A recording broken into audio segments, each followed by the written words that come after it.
Hey guys, really excited to have Nikki Ivey here with me today. Nikki, thanks so much for coming on. Thank you. You're welcome. So I've got Nikki Ivey here of SDR Defenders, and I came across Nikki there like a couple of weeks back, and we started chatting about what they're doing there at SDR Defenders. It's something that really interests me. I've ran an SDR team before in the past. I've been an SDR. I've got like a lot of sympathy for people in that role because I think it's a super tough role. That's got, probably the least amount of respect out of any sales role because typically a lot of junior people end up in that role. But I see it as probably one of the most important roles in an organization. And it's super interesting to me to see an organization like SDR Defenders, even in the name itself, like basically tells what you guys do. You defend SDRs. That I think it's super important that organizations like what you guys have exists. Just because SDRs need sometimes a shoulder to cry on. They need a place to go where they have people in a similar position as them, and they also need somebody to help them, teach them, okay, like what are the right tools to use, what are the right approaches to use, how can I improve my sales skills, etc., etc. So I won't describe any further what I do because I won't do it enough justice for you, Nikki, but I'll hand it over to you. So tell us a little about what SDR Defenders do, and also if you could go into some sales tips or SDR tips that you could give our audience, say that'd be great. Sure, yeah. So I'll first talk about SDR Defenders, and then I'll be talking about 3 ways that I've been using video to get into conversations. It's been a lot of fun, and I've gotten into the inboxes and hearts and minds of some folks that have been pretty otherwise difficult to get a hold of. But SDR Defenders, I've been asked the question, like, why do SDRs need defending? And a lot of it is what you just said, right? Where in an organization, because it's typically an entry-level role, they tend to be the folks doing what most sales folks recognize is the hardest part of being a salesperson, and sometimes one of the hardest jobs, often one of the hardest jobs in the building, right, of any organization, but they're not getting that lack of respect.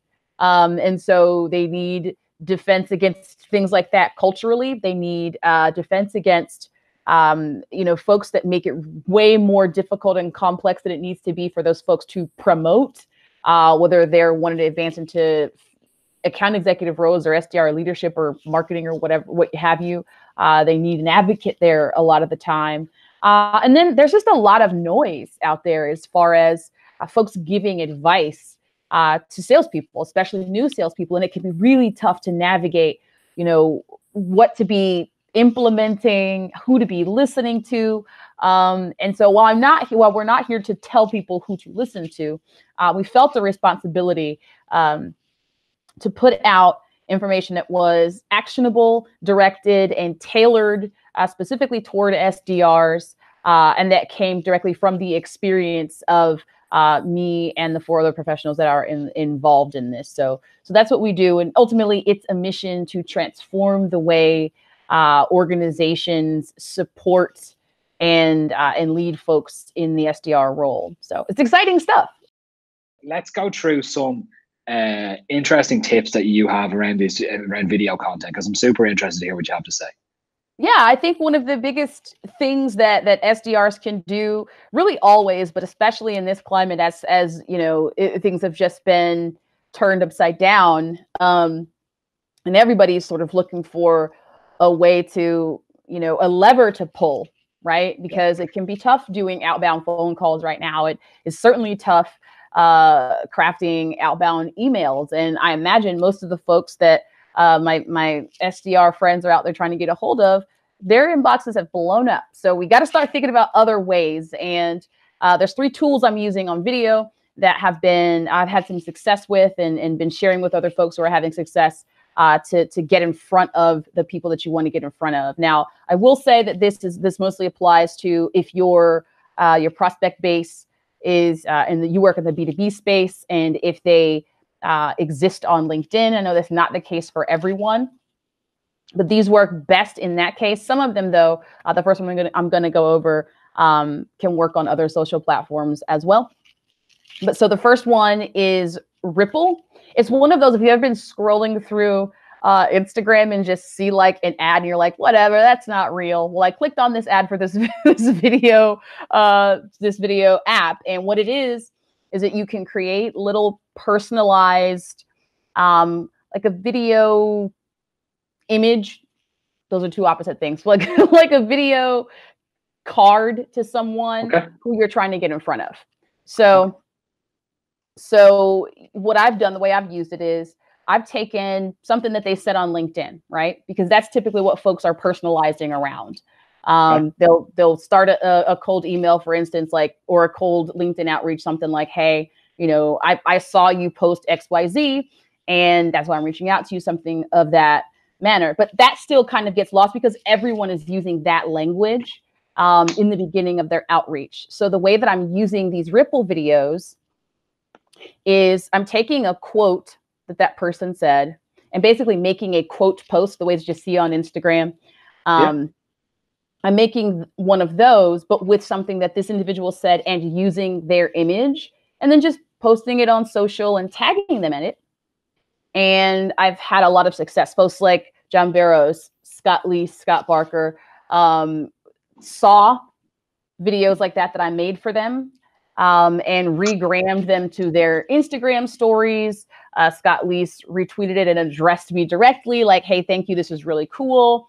And I can tell you for sure that I could have been in those people's LinkedIn Messenger or their email for weeks and not gotten a response. But this was something that within hours was able to, you know, make that connection. And I think one of the reasons why it works, outside of the fact that it's a really cool, it's got like a really cool stop scrolling factor because it is video as opposed to just an image. You don't have to do as much work to make the case that you actually know who this person is and engage with their content, because you're using part of their content, something that they said, as the central quote in this this asset that you're going to create for them. And people like to see themselves reflected. They like to. People are so vain. They're so vain. Me included. Sure. Right. Sure. When I was making this, I was like, hey, I want one of these. But you know what I mean? To see something that you've said, sort of your name in lights, I've found success with that. And the app is free. And I don't work for them. This is not a plug, but I'm just right at this time when I'm creating these, I didn't have access to, you know, some world-class video messaging platform that a lot of, you know, B2B businesses will get for their teams. And I think a lot of folks that are listening here, a lot of SDRs out there fall into that same category. So then it just becomes about understanding what resources are at your disposal if you don't have a lot of or any money to put towards it, and using that. So Ripple is the app that I'm using for that. It's unique and it's worked to get me in front of folks. The second app that I've been using with respect to video is for my first degree connections on LinkedIn. Everybody knows that if you're using mobile, I guess most folks know that if you're using mobile, you can use native video messaging within LinkedIn Messenger. And it's a really cool way to use video to get in front of folks. At that point, it still becomes like the same motion that you would use to personalize a message, where you're going to do a little bit of research, find something that they've said that's resonated with you, and then make that the first sentence or topic. A little side tip here. I know a lot of folks are using the phrase like, hey, I saw your post. I like to start as much as I possibly can that kind of outbound messaging, certainly in a LinkedIn cold message with the first degree connection. I like to start those with the word you, right? Like, you said something that really made me think the other day, Andy. Or it'd be like, Andy dash, you said something that really moved me. And then they'll see that whether they're on mobile and they just see that first little line, or they're on their laptop and they'll see that first little line. And those are the types of things that grab them. Whereas if I had said, I saw, it's going to sound like all the other I saws in their inbox. So a little side note. But anyway, so I'm using that language. And most folks on mobile are using the LinkedIn native video. If you're on desktop though, and you're on LinkedIn, it can kind of be a pain and kind of slow you down if you have to leave all of that and then go to your phone just to record a video. For sure. So, yeah. Right. So the Drift Chrome extension for Drift Video allows you to record those videos without having to leave your laptop, your desktop, and without having to leave LinkedIn. It's actually an integration. So if you've got the extension, you'll start to see in LinkedIn Messenger, the little option come up and it'll say record drift video. So you can do it right there. I've found that super helpful and I've found it effective for a couple reasons. People know what drift is, so they're likely to watch a drift video. And if you're using the same personalization language that I just went over, or that you've found effective in the past, then it can just be a really simple step that circumvents this. One of the top reasons why folks don't use video when it comes to the motion that I'm talking about, which is that it takes too much time. So any little places that we can save time and, you know, provide a convenience as you're trying to personalize, those are the types of things that I key in on. And again, that's something that's been super successful for me. And just on drift as well, while we're still on that, if as a salesperson or an SDR, you're not using drift right now, it is a pay for tool, but they are offering massive discounts at the moment. I've seen their CEO, David Cancel, speaking about this extensively on LinkedIn at the moment. They're offering up to 93% discounts in order to help people.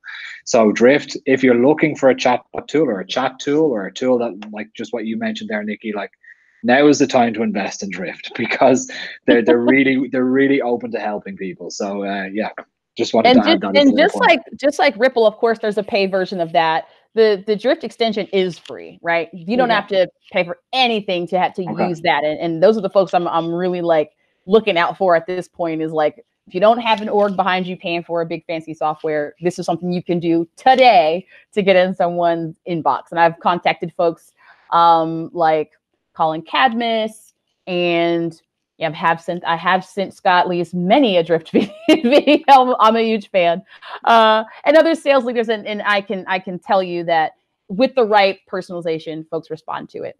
And so the third thing that I'm using is, okay, what if I'm not on mobile? So that's not the play that I'm going to be using. I'm not doing social, so it won't be a Ripple play. They aren't first degree connections, so neither the LinkedIn native messenger on mobile nor the drift extension will work to send that person the video. So this is for the case specifically if it's someone who I want to connect with. But I have to send her a request because I'm not able to talk to them directly, right? I decided to use an app that creates a link. I'm upset with myself that it didn't occur to me sooner, but links look like text in a connection request invite.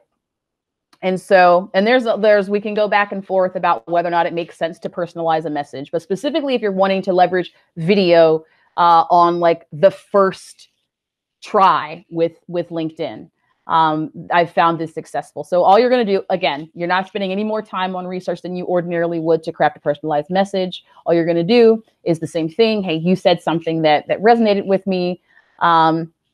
And then whatever the rest of your message is, and then just drop the link to the video. I'm using Loom to do this because it's just the simplest for me. And it's through another free Chrome extension.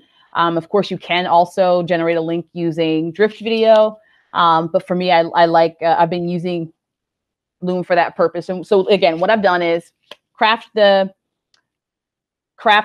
request message, drop the link in there. And then because Loom is a tool that will alert you once that individual has watched the video, you're actually getting more insight from that perspective than you would if you had sent them a LinkedIn video, because LinkedIn doesn't right now have the functionality to tell you how many times someone's viewed or who's viewed and from where. But you can get some of that information from Loom. And so recently, the way that it worked, I was listening to a podcast, listening to the Sales Hacker podcast, I believe, and which Sam Jacobs was hosting, and he said something that moved me. I wanted to talk to him right away, but I noticed we weren't LinkedIn connections. So while I was still on the page for the Sales Hacker podcast that I was listening to, because Loom will record the screen and from your camera, I went on there and I was like, hey man, as you can see, I was listening to this podcast. You said this, it moved me. I had to connect with you right now. And so it's 1 o'clock in the morning and I'm thinking about sales. Can you relate type message? And just dropped it in there. And then, Loom let me know that he had seen the video. So now I know what my next move can be or needs to be. But he ended up getting right back to me, telling me how cool he thought the video was. And I wondered how that exchange would have gone, or how that message, how I would have been able to get across that same kind of message without using video. That is, if I had simply sent over a, text invite without video.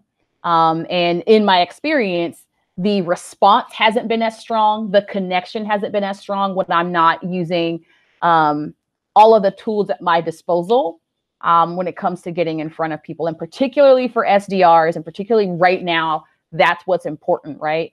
Reaching in and grabbing people with your sincerity, your authenticity, right? Your genuine desire to help. And you can communicate a lot of that through video. Absolutely. I think that's it's really important to stand out a little bit.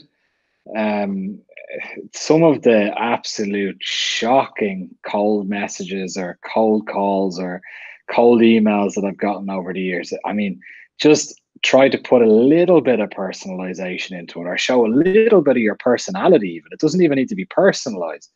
You know, like the thing that you just mentioned there about you listening to this podcast and you were like, oh, this is great, I really want to speak to this guy. How can I incorporate the fact that I was just listening to this guy into a video and send that on to him? That's something that's going to be compelling to him, because he's like, oh, look, she actually was listening to me, and she actually is interested in me, and she can prove it. You know, it's the same as having any conversation with somebody. When you show genuine interest, that conversation is something that the other person's going to want to have as well. If you go in and just start spouting, your value prop immediately and what you want to sell them, it's like, oh, no, thanks. Yeah. So yeah, for sure. So, no. And it's just the way to build on this same sort of like theory that's floating around out there already, right? That folks are seeing success with, or talking about with respect to outbound follow-up. So you'll see folks say, hey, on LinkedIn, if you want to build a brand or you want to make connections with people, go into the comment section on something that they've posted and interact. And that is one way to do it if you do it right. But it is even more sometimes than folks like to hear that you agreed with something that they said. The phrase, you're right about XYZ, is super powerful. And again, it's a way to sort of extract yourself from the crowd of other folks. Let's say it's, I'll use Scott Leese as an example. Let's say it's a Scott Leese post. He said something that I really agree with. It's got me fired up. I can go into the comment section and say, I agree. I'm so glad you said this, blah, blah. I can do that. And I probably would. But if I wanted to take it that extra step, I'd go into his inbox. I'd use the phrase, you're right about SDRs. Scott, you're right about SDRs. There's no way he doesn't open that message. And then when he does, if what follows, right, compelling text works here as well. It doesn't have to be video in this case, but if what follows is, you're right about SDRs, it compelled me, I just needed to talk to you right now and shoot this video for you, then they click on the video and make that actual connection. Because there are so few other people, if any, who are making that move and doing that play, you have to do less work once you do get the person on the phone to make them believe you. And that's really at the heart of how to build relationships and how to sell, is to make folks believe you about whatever it is that you're saying or selling. So Nikki, thank you so much for coming on today. It's been really, really insightful. I've actually taken a ton of notes here, by the way. When I was looking away here, I was actually taking some notes down on my iPad around Ripple videos and the Drift Chrome extension there. I think I'm going to implement it myself. I like to do some cold outreach myself, just to keep myself from getting dusty. But thank you so much yet again, and I really look forward to speaking to you again in the future. And best of luck in the new role. Yeah, thank you. This was so much fun. I hope you all find it helpful. Thanks.